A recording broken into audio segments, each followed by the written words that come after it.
Bonjour à tous et donc bienvenue dans cette troisième édition du rendez-vous avec René Souchon, donc la nouvelle émission de Web TV de la région Auvergne qui a été inaugurée à la foire de Cournon au mois de septembre. Nous en sommes au troisième numéro. Le mois dernier, nous étions à la Grande Halle également au sommet de l'élevage. Et donc ce mois-ci, nous sommes dans le lycée Sainte-Claire-de-Ville à Issoire, donc lycée professionnel. Mesdames, Messieurs, bonsoir. Donc autour de moi se trouve Monsieur Christophe Coudebaron, donc délégué national en charge de la région Auvergne pour l'association Les Francas. Monsieur Jean-Brice Blanc-Levigne, donc responsable jeunesse à la mairie d'Issoire. Madame Ada Belvaux, donc qui est de l'association Issoire Santé Insertion Sociale et également coordinatrice du collectif Traverse, ainsi que monsieur Philippe Longlet, donc de la Ligue de l'enseignement d'Auvergne, autour bien évidemment du président de la région, René Souchon. Merci à tous d'avoir répondu à cette invitation. Alors cette émission sera consacrée à la thématique de la jeunesse. La jeunesse qui, comme vous le voyez autour derrière nous, a été déclarée par la région et par le président de la région il y a 2 ans, grande cause régionale. L'an dernier, la région a organisé une série de consultations des jeunes, les émissions de web radio, le 1630, qui ont sillonné pendant plusieurs mois toute la région Auvergne. 1 an après, Monsieur le Président, légitimement, on peut se demander où on en est. Oui, effectivement. Bien, aujourd'hui, c'est devenu à la mode. Tout le monde parle de la jeunesse. Moi, j'ai beaucoup de fierté comme président de région d'avoir anticipé. Puisqu'il y a 2 ans maintenant, vous l'avez rappelé, que nous avons déclaré l'avenir de la jeunesse grande cause régionale. Et nous avons beaucoup travaillé pour donner du contenu au discours.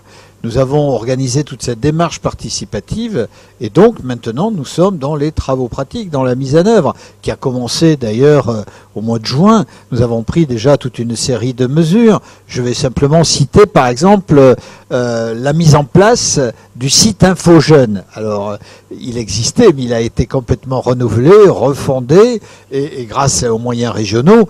L'objectif c'est de faire en sorte qu'un jeune qui se pose des questions, il s'en pose beaucoup sur son avenir, sur ce qu'il va faire l'été prochain, sur les études qu'il va pouvoir suivre, sur comment il va trouver un logement, etc., qu'il ait les réponses à la quasi-totalité de ces questions sur ce site internet Espace InfoJeune. Et d'ailleurs, dans quelques semaines, nous aurons aussi la possibilité sur un smartphone de recevoir les informations de ce site. Et c'est pas un site comme un autre. Parce que si on n'a pas une réponse correcte à la question qu'on se pose, derrière, nous mettons des moyens humains pour que dans un délai raisonnable, il y ait une réponse personnalisée. C'est un exemple parmi d'autres. Cet été, nous avons tenté des expérimentations sur le TER, le train régional, à 1 euro. Sur la gratuité pour certains, nous avons eu un succès exceptionnel avec les Open Tours, c'est-à-dire visiter l'Auvergne en juillet-août pour une somme tout à fait modique. Nous avons introduit une mesure particulière pour aller au Festival de théâtre de rue d'Aurillac avec là aussi la possibilité d'un aller-retour pour 1 euro. Bon, et puis nous continuons. Et nous allons arriver dans le dur de notre dispositif. C'est-à-dire qu'au 1er janvier, nous mettons en place une carte qui porte une puce, comme une carte bancaire. Qu'est-ce qu'il y a sur cette puce? Il y a la possibilité pour un jeune de 18 à 20 ans d'obtenir un crédit qui va lui permettre, comme il le souhaite, de financer un certain nombre de prestations nécessaires pour accéder à l'autonomie. Cette carte c'est la carte Jeune Nouveau Monde. Nouveau Monde, c'est la marque territoriale de l'Auvergne, de tous les Auvergnats. C'est le signe que nous voulons aller vers une nouvelle organisation de la société, vers la recherche de plus de bien-être, de plus de bonheur, et c'est tout à fait adapté à notre jeunesse.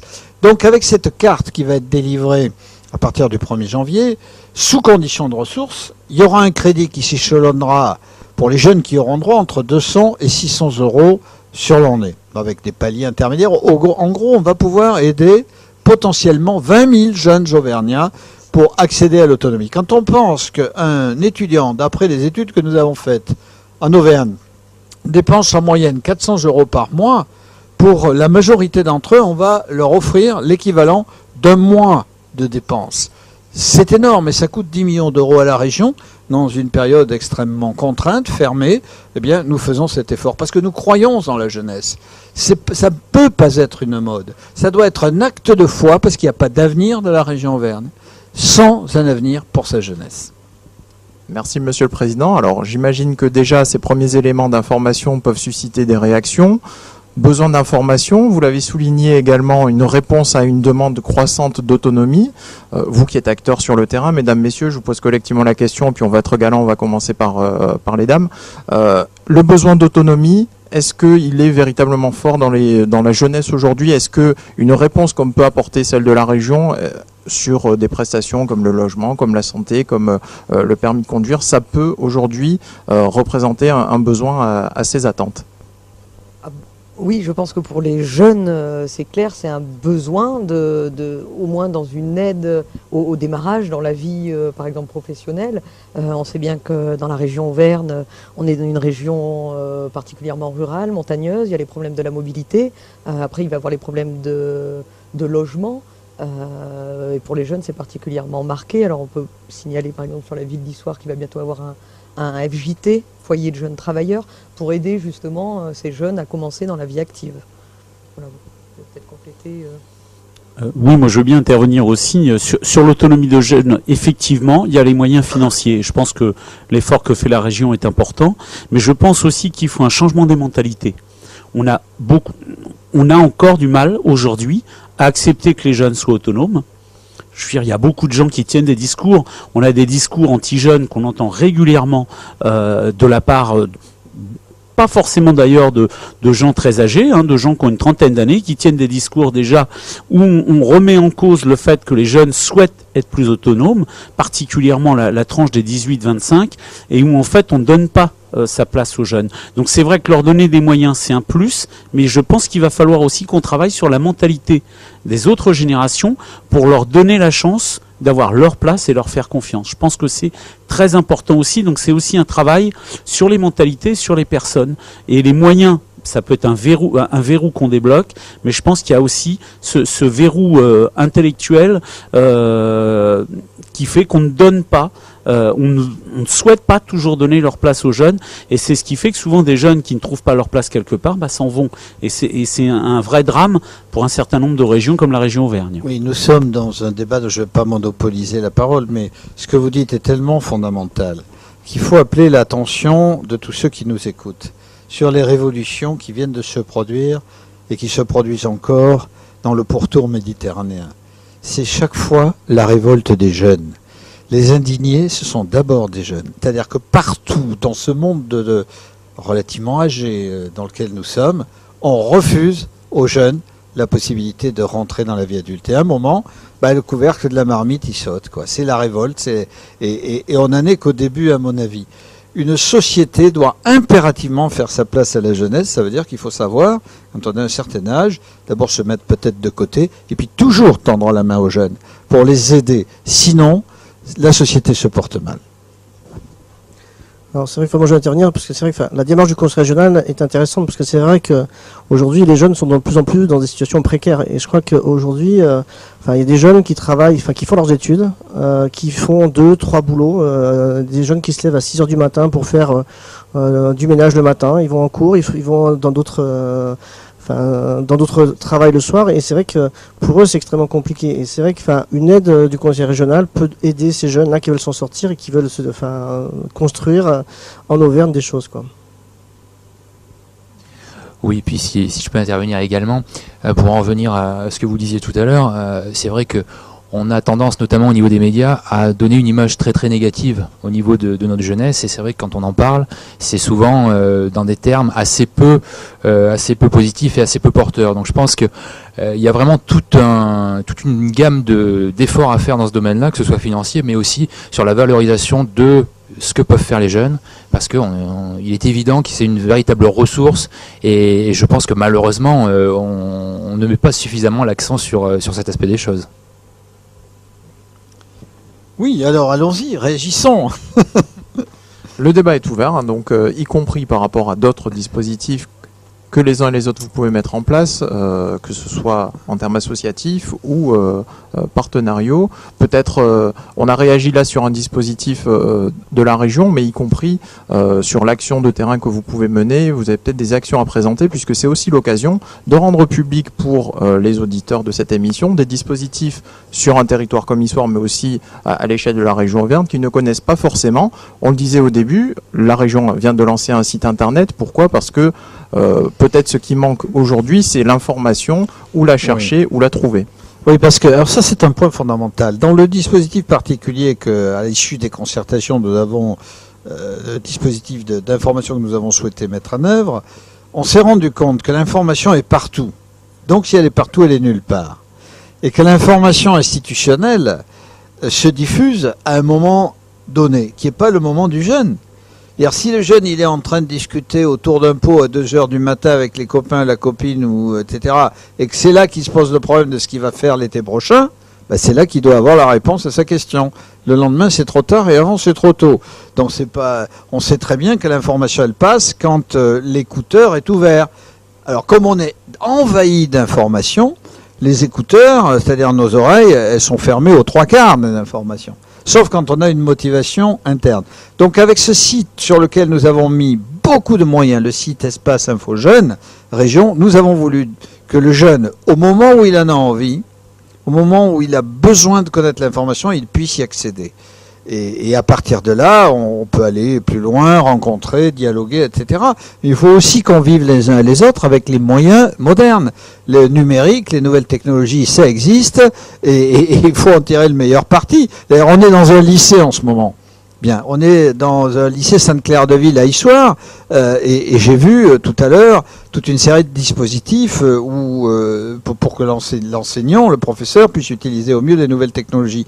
Nous venons de lancer, cet établissement n'en fait pas partie, mais il y en a 12 en Auvergne, qui sont dans le manuel numérique, l'utilisation du manuel numérique. Pourquoi ?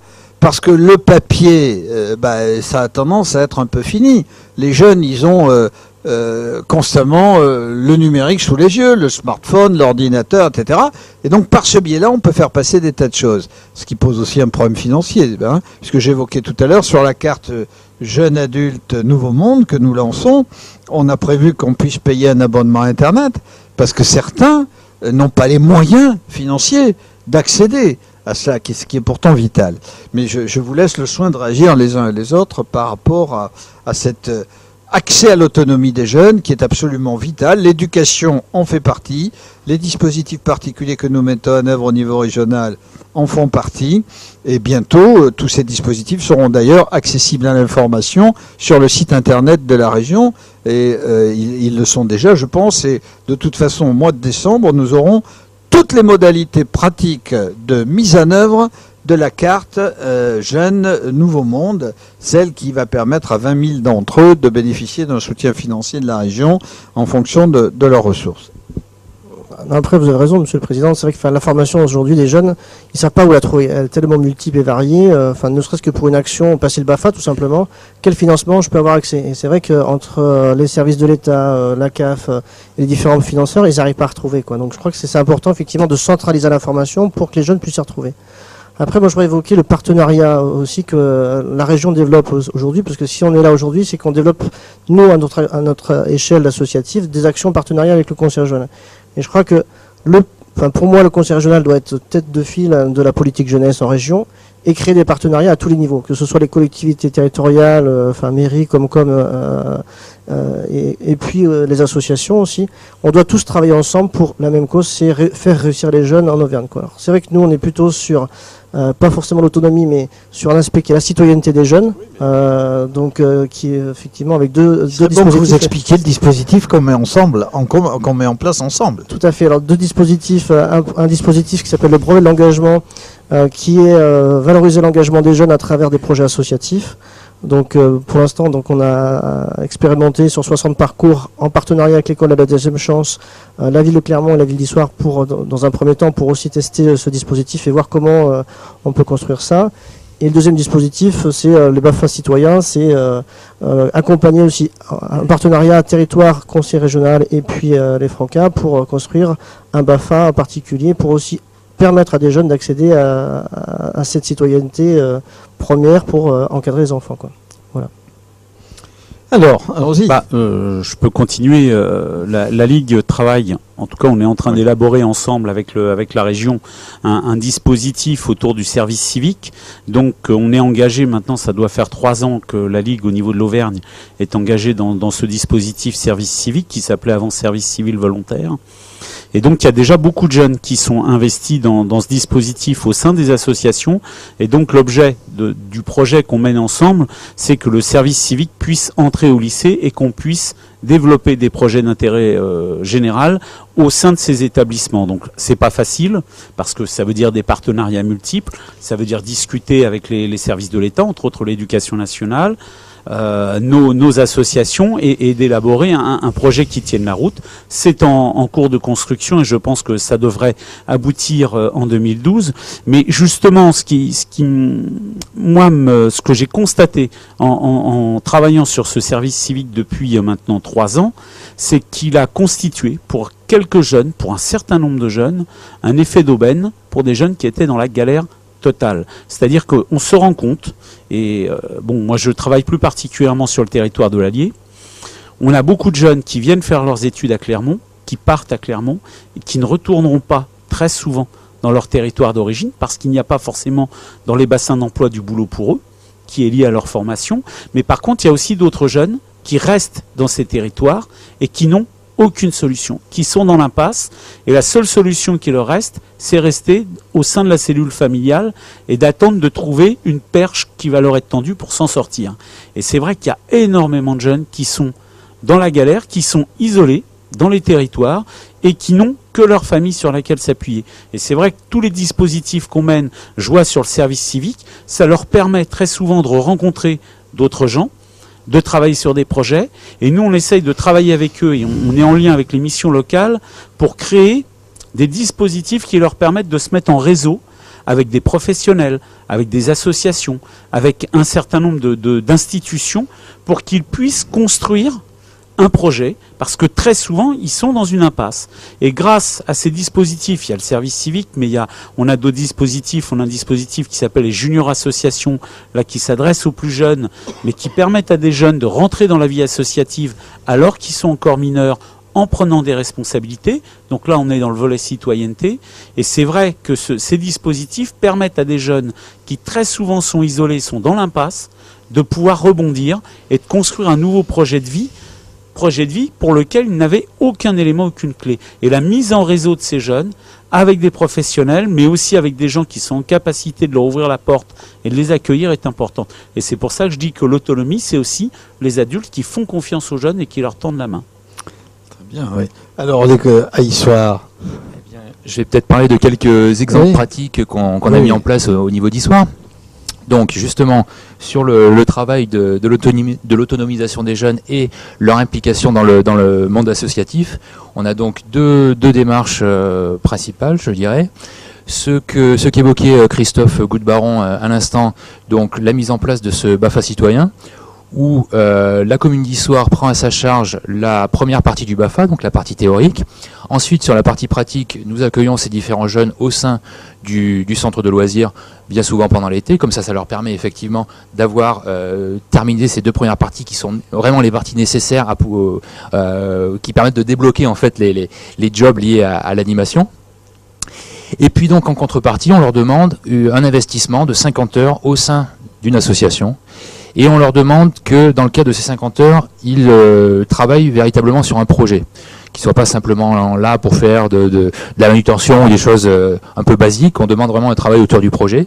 Et l'objectif, c'est qu'on puisse valider effectivement le brevet de l'engagement dans le cadre de cette démarche. Alors cette démarche, elle existe aussi au niveau du permis de conduire avec le Centre communal d'action sociale qui, par l'investissement des jeunes au sein de la vie associative, finance une partie des permis. Et puis, on a également une antenne Junior Association qui est effectivement un dispositif très important qui permet à des mineurs de se constituer en association. Et je dirais que cette aide financière qu'on apporte, il est important de la compléter par rapport à la, entre guillemets, socialisation. Et le monde associatif me paraît véritablement un outil particulièrement bien adapté.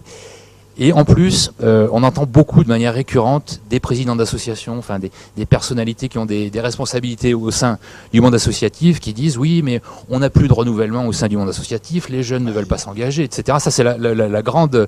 voilà, exactement. Moi, ce que j'essaie de faire passer comme message, c'est que faut aussi réfléchir à comment est-ce qu'on leur fait une place à ces jeunes au sein du monde associatif. Parce que c'est bien beau de se plaindre du manque de renouvellement, mais il faut aussi favoriser leur mettre un peu le pied à l'étrier. Et ça, c'est pas toujours facile. Alors, on a un conseil local de la vie associative qui existe sur Issoire, et cette année, depuis le mois de septembre, on a créé une commission justement visant à lancer des réflexions sur l'intégration des jeunes. Donc on va intégrer des représentants de Junior Association au sein de cette commission, et j'espère qu'on va pouvoir vraiment positiver un petit peu tout ça et trouver des axes de développement qui nous permettent d'intégrer un peu plus de jeunes. Très bien. Alors, moi, si je peux me permettre... oui, bien sûr, on est là pour ça. Sur Issoire, par rapport aux jeunes, il y a différents professionnels de différentes structures qui sont rassemblés il y a maintenant au moins 13 ans de ça, parce qu'ils avaient mis en évidence qu'il y avait un manque sur Issoire et ses alentours en termes de prévention de comportements à risque auprès des jeunes. Il n'y avait pas de structure de soins, par exemple, au niveau des addictions, il n'y avait pas de structure de prévention, des choses comme ça. Donc différentes professionnels du secteur social, comme la caisse d'allocation familiale, comme une conseillère de la mission locale, le conseil général, la CARSAT, anciennement la CRAM, voilà, tous ces professionnels se sont réunis au sein d'un collectif qu'ils ont appelé Collectif Traverse pour intervenir alors de deux façons, d'une manière directe sur le terrain auprès des jeunes sous forme d'un stand d'animation de prévention que l'on sort lors de soirées festives, sur des soirées sur Issoire et ses alentours, qui permet d'aborder les jeunes et leurs diverses consommations et comportements à risque, et qui permet ensuite, si besoin est, de pouvoir les suivre individuellement ou en tout cas de les orienter vers les personnes ressources. Et ensuite, il nous semblait intéressant aussi, effectivement, il y a les jeunes, mais à côté de ça, il y a les personnes, les professionnels ou pas d'ailleurs, et bénévoles et acteurs de la vie qui interviennent auprès de ces jeunes-là. Et il s'était dit qu'il serait intéressant aussi de coordonner ces professionnels et de voir quels sont ces besoins, ces professionnels, et de quoi ils ont besoin et qu'est-ce que le collectif peut mettre en place pour répondre à ces besoins.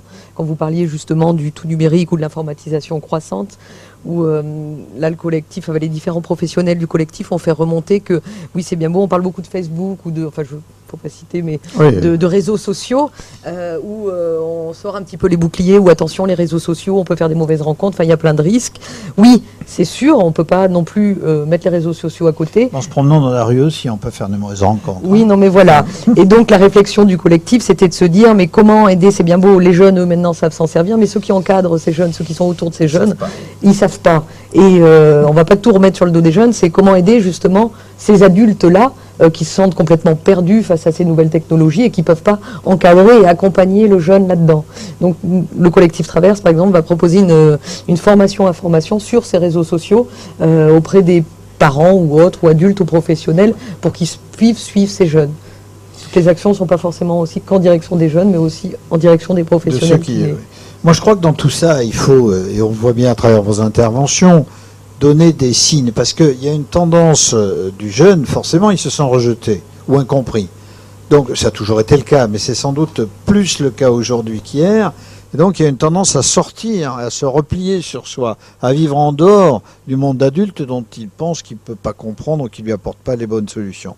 Donc, je crois que nous devons, nous, monde adulte, faire d'énormes efforts pour montrer, et c'est mon rôle aussi, moi, de président de région, de dire à la jeunesse, de toute façon, on ne construira pas l'Auvergne sans vous.